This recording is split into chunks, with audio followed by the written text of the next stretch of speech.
Did you know Devontae Baker is a guest on a new podcast on iHeartRadio? He's known for his horror movies and his podcast is called The Red Demon. Devontae also has a podcast on his own called The Devontae Baker Podcast on his website. He talks about wrestling, but this one is just called The Red Demon. He also does his own podcast called The Cultures on Spotify. But the Devontae Baker Podcast is completely new.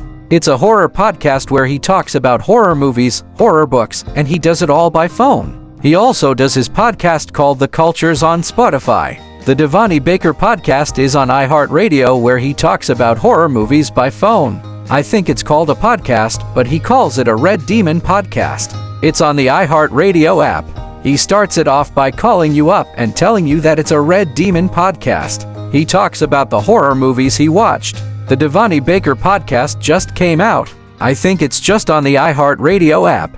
Devontae Baker is known for playing Mitch Brenner in The Walking Dead. I watch a lot of his movies, and I'm sure many of you have seen him in a horror movie. I don't know if he's known for this, but he has a podcast.